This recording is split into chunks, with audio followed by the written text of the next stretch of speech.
Protein, vitamin D, vitamin ಬಿ3 ಮತ್ತು ಸತುಗಳಿಂದ load ಆಗಿರೋ ಸೀಗಡಿಗಳು ತೂಕವನ್ನು ಕಳೆದುಕೊಳ್ಳಲು ಪ್ರಯತ್ನಿಸುತ್ತಿರುವವರಿಗೆ ಅತ್ಯುತ್ತಮವಾದ ಕಾರ್ಬೋಹೈಡ್ರೇಟ್ಸ್ ಮುಕ್ತ ಆಹಾರವಾಗಿದೆ. ಸೀಗಡಿಯಲ್ಲಿ ಅಧಿಕ ಪ್ರಮಾಣದಲ್ಲಿ ಅಸ್ಟಾಕ್ಸಟಿನ್ ಎಂಬ ಉತ್ತಮವಾದ ಅಂಶ ಇರೋದ್ರಿಂದ ಅದು ಮೆದುಳಿನ ನೆನಪಿನ ಶಕ್ತಿ ಹೆಚ್ಚಿಸುತ್ತದೆ ಹಾಗೂ ಮೆದುಳಿನಲ್ಲಿ ಊತವನ್ನು ತಡೆಯುತ್ತದೆ. ಮೆದುಳಿನ ಆರೋಗ್ಯ.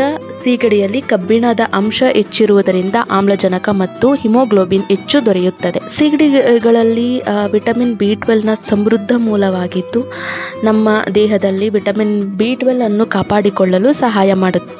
ಇಷ್ಟೆಲ್ಲ ಅಂಶಗಳನ್ನ ಹೊಂದಿರೋ ಸೀಗಡಿ ಸಾರನ್ನ ಇವತ್ತು ಮಾಡ್ತಾ ಇದ್ದೀನಿ. ಅದಕ್ಕೆ ಫಸ್ಟ್ ನಾನು ಒಂದು ಪೂರ್ತಿ ಬೆಳ್ಳುಳ್ಳಿ ತೊಗೊಂಡಿದ್ದೀನಿ, ಹಾಗೆಯೇ ಒಂದು ಅರ್ಧ ಇಂಚಷ್ಟು ಶುಂಠಿ, ಹಾಗೆ 2 ಈರುಳ್ಳಿ, ಅದಾದಮೇಲೆ 1 ಹಿಡಿಯಷ್ಟು ಕೊತ್ತಂಬರಿ ಸೊಪ್ಪನ್ನ ಇದಿಷ್ಟನ್ನು ಸಣ್ಣದಾಗಿ ಪೇಸ್ಟ್ ಮಾಡ್ಕೊಳ್ಬೇಕು, ಗ್ರೀನ್ ಪೇಸ್ಟು. ಅದಾದಮೇಲೆ ಪಾತ್ರೆನ ಕಾಯಕ್ಕಿಟ್ಟು ಅದಕ್ಕೆ ಸ್ವಲ್ಪ ಎಣ್ಣೆ ಹಾಕಿ ಅದಾದಮೇಲೆ ರುಬ್ಕೊಂಡಿರೋ ಅಂಥ ಮಿಶ್ರಣನ ಹಾಕ್ಕೊಳ್ಬೇಕು.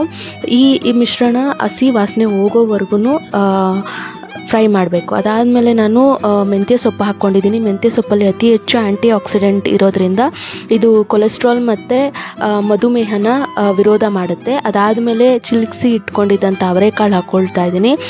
ಅವರೆಕಾಳಿನಲ್ಲಿ ವಿಟಮಿನ್ ಸಿ ಹಾಗೆಯೇ ವಿಟಮಿನ್ ಇ ಜಾಸ್ತಿ ಇರೋದ್ರಿಂದ ಇದು ಮತ್ತು ಕಬ್ಬಿಣ ಅಂಶ, ಮೆಗ್ನೀಷಿಯಮ್ ಈ ಥರ ಒಂದು ಅಂಶಗಳು ಸೇರಿರೋದ್ರಿಂದ ಇದು ಅಷ್ಟೇ ಮಧುಮೇಹ ಮತ್ತು ಬೊಜ್ಜನ್ನ ಕರಗಿಸೋದಕ್ಕೆ ಹೆಲ್ಪ್ ಮಾಡುತ್ತೆ. ಅದಾದಮೇಲೆ ಆಲೂಗೆಡ್ಡೆ ತೊಳೆದ್ಬಿಟ್ಟು ಇದನ್ನು ಹಾಕ್ಕೊಳ್ಬೇಕು. ಒಂದು ಅರ್ಧ ಸ್ಪೂನಷ್ಟು ಅರಿಶಿನ ಹಾಕ್ಕೊಳ್ಬೇಕು. ಅರಿಶಿನ ಹಾಕ್ಕೊಂಡು ಮಿಕ್ಸ್ ಮಾಡ್ಕೊಳ್ಳೋಣ. ಅದಾದಮೇಲೆ ರುಚಿಗೆ ಎಷ್ಟು ಬೇಕಷ್ಟು ನೋಡಿಕೊಂಡು ಉಪ್ಪು ಹಾಕ್ಕೊಳ್ಬೇಕು. ಉಪ್ಪನ್ನ ಹಾಕ್ಕೊಂಡು ಮತ್ತೆ ಮಿಕ್ಸ್ ಮಾಡಿ ಇವಾಗ ಹೆಚ್ಚಿದ ಅವರೆಕಾಳು ಹಾಗೆಯೇ ಆಲೂಗೆಡ್ಡೆ ಬೇಯಲಿಕ್ಕೆ ಬಿಡಬೇಕು. ಇದಕ್ಕೆ ಸ್ವಲ್ಪ ನೀರನ್ನ ಹಾಕ್ಕೊಳ್ಬೇಕು. ನೀರನ್ನ ಹಾಕ್ಕೊಂಡು ಎಲ್ಲದನ್ನು ಮತ್ತೆ ಪೂರ್ತಿಯಾಗಿ ಮಿಕ್ಸ್ ಮಾಡಿ ಇದನ್ನು ಕುದಿಲಿಕ್ಕೆ ಬಿಡೋಣ. ಚೆನ್ನಾಗಿ ಕುದಿಬೇಕು. ಅವರೆಕಾಳು ಹಾಗೆಯೇ ಆಲೂಗೆಡ್ಡೆ ಬೇಯೋವರೆಗೂ ಚೆನ್ನಾಗಿ ಕುದಿಸ್ಬೇಕಾಗತ್ತೆ. ಈ ಕುದೀತಾ ಇರೋ ಪ್ರಾಸೆಸಿಂಗ್ನಲ್ಲೇ ನಾವು ಈಗ ಮಸಾಲೆಗೆ ರೆಡಿ ಮಾಡ್ಕೊಳ್ಳೋಣ. ಅದಕ್ಕೆ ನಾನು ಚಕ್ಕೆ ತೊಗೊಳ್ತಾ ಇದ್ದೀನಿ. ಅದಾದಮೇಲೆ ಒಂದು 5-6 ಲವಂಗ, ಹಾಗೆಯೇ 2 ಟೊಮ್ಯಾಟೊ, ಹಣ್ಣಾಗಿರುವಂಥ ಟೊಮ್ಯಾಟೊ, ಅದಾದಮೇಲೆ ಸ್ವಲ್ಪ ಕಾಯಿ ತುರಿ ಒಂದು ಅರ್ಧ ಹೋಳಷ್ಟು ಆದರೆ ಸಾಕಾಗುತ್ತೆ. ಕಾಯಿ ತುರಿನೆಲ್ಲ ಹಾಕ್ಕೊಂಡು ಅದಾದಮೇಲೆ ಗಸಗಸೆನ ನಾನು ನೆನೆಸಿಟ್ಕೊಂಡಿದ್ದೆ, ಅದು ರುಬ್ಲಿಕ್ಕೆ ಚೆನ್ನಾಗಾಗುತ್ತೆ ಅಂತ ಹೇಳಿ ಇದನ್ನೆಲ್ಲದನ್ನು ಹಾಕಿ ಪೇಸ್ಟ್ ಮಾಡಿ ಇಟ್ಕೊಳ್ಳೋಣ. ಈಗ ಚೆನ್ನಾಗಿದು ಕುದೀತಾ ಇದೆ ಎಲ್ಲದು, ಇನ್ನೂ ಸ್ವಲ್ಪ ಬೇಯಬೇಕು. ಅದಕ್ಕೆ ಇವಾಗ ನಾನು ಒಂದು 2 ಸ್ಪೂನಷ್ಟು ದೊಡ್ಡ ಸ್ಪೂನ್ ತೊಗೊಂಡಿದ್ದೀನಿ ಖಾರದ ಪುಡಿ, ಹಾಗೆಯೇ ಒಂದು 2 ಸ್ಪೂನಷ್ಟು ಸಾಂಬಾರು ಪುಡಿ. ಸೊ ನಿಮಗೆ ಖಾರ ಎಷ್ಟು ಬೇಕು ನೋಡಿಕೊಂಡು, ನೀವು ಹೆಚ್ಚು ಖಾರ ತಿನ್ನೋರಾದರೆ ಹಾಕ್ಕೊಂಡ್ರೆ ಏನು ಪರವಾಗಿಲ್ಲ, ನೋಡಿಕೊಂಡು ಹಾಕ್ಕೊಂಡು ಇದನ್ನ ನೀಟಾಗಿ ಮಿಕ್ಸ್ ಮಾಡ್ಕೊಳ್ಳೋಣ. ಮಿಕ್ಸ್ ಮಾಡಿಕೊಂಡು ಇದು ಸ್ವಲ್ಪ ಖಾರ ಎಲ್ಲ ಹಿಡಿಯೋಂಗೆ ಸ್ವಲ್ಪ ಬೇಯಲಿ, ಇದು ಒಂದು ಕುದಿ ಬರಲಿ. ಅದಾದಮೇಲೆ ಈಗ ಸೈಡ್ನಲ್ಲಿ ಇನ್ನೊಂದು ಪಾತ್ರೆ ಇಟ್ಟು ಅದಕ್ಕೆ ಸ್ವಲ್ಪ ಎಣ್ಣೆ ಹಾಕ್ಕೊಂಡು ಆಮೇಲೆ ಹೆಚ್ಚಿ ಇಟ್ಕೊಂಡಿದ್ದಂಥ ಈರುಳ್ಳಿ ಹಾಕ್ಕೊಳ್ತಾ ಇದ್ದೀನಿ. ಉದ್ದುದ್ದ ಮಾಡಿ ಹೆಚ್ಚಿ ಇಟ್ಕೊಂಡಿದ್ದೆ ಒಂದು ಈರುಳ್ಳಿ ಅದನ್ನು ಹಾಕ್ಕೊಂಡು ಅದಾದಮೇಲೆ ಮೊದಲಿಗೆ ನೆನೆಸಿಟ್ಟಿದ್ದಂಥ ಸೀಗಡಿನ ಚೆನ್ನಾಗಿ ರೆಡಿ ಮಾಡಿ, ಅಂದರೆ ಧೂಳುಗಿಳು ಏನು ಇತ್ತು, ಕಸ ಎಲ್ಲ ಇತ್ತು ಅದನ್ನೆಲ್ಲ ತೆಗೆದು ಅದನ್ನು ಒಂದು ಅರ್ಧ ಗಂಟೆ ಅಷ್ಟಾದ್ರೂ ನೆನೆಸಿಡಬೇಕು. ನೆನೆಸಿಟ್ಟಿದ್ದನ್ನು ಈ ಥರ ಒಂದು ಪಾತ್ರೆಗೆ, ಒಂದು ಬಾಣಲಿಗೆ ಹಾಕಿ ಈರುಳ್ಳಿ ಜೊತೆ ಉರಿಯೋದ್ರಿಂದ ಹಸಿ ವಾಸನೆ ಎಲ್ಲ ಹೋಗ್ತದೆ, ಚೆನ್ನಾಗಾಗುತ್ತೆ.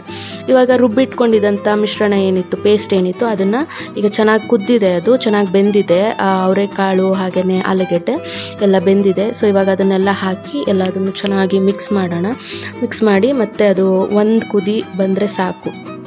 ಈಗ ಚೆನ್ನಾಗದು ಎಲ್ಲದು ಫೈನಲ್ ಆಗಿ ಕುದಿ ಬರ್ತಾ ಇರೋ ಟೈಮ್ನಲ್ಲಿ ಏನು ನಾವು ಹುರಿದು ಇಟ್ಕೊಂಡಿರ್ತೀವಿ ಸೀಗಡಿ ಮತ್ತು ಈರುಳ್ಳಿನ ಎಣ್ಣೆನಲ್ಲಿ, ಅದನ್ನು ಹಾಕ್ಕೊಳ್ಬೇಕಾಗತ್ತೆ.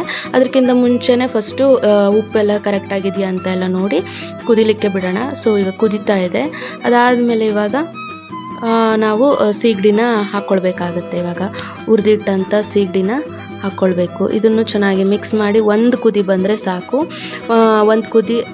2 ಕುದಿ ಬಂದರೆ ಸಾಂಬಾರು ರೆಡಿ ಆಗುತ್ತೆ. ಬಿಸಿ ಬಿಸಿ ಮುದ್ದೆಗೆ ಈ ಸಾಂಬಾರನ್ನ ಹಾಕ್ಕೊಂಡು ಊಟ ಮಾಡಿದ್ರೆ ತುಂಬಾ ಚೆನ್ನಾಗಿರುತ್ತೆ, ಆರೋಗ್ಯಕ್ಕೂ ಒಳ್ಳೆಯದು. ಸೀಗಡಿ ಮೊದಲಿಗೆ ಹೇಳಿದಂತೆ ತುಂಬಾ ಅಂಶಗಳು ಹೊಂದಿದೆ. ಹಾಗೆ ಅವರೆಕಾಳು ಅಷ್ಟೇ ತುಂಬಾ ಪೌಷ್ಟಿಕಾಂಶ ಹೊಂದಿರುವಂಥ ಫುಡ್ ಇದು. ಸೊ ಇದನ್ನು ಮನೇಲಿ ಎಲ್ಲರೂ ಟ್ರೈ ಮಾಡಿ. ಹಾಗೆಯೇ ವಿಡಿಯೋ ಇಷ್ಟ ಆದರೆ ಪ್ಲೀಸ್ ಶೇರ್ ಮಾಡಿ. Thank you for watching.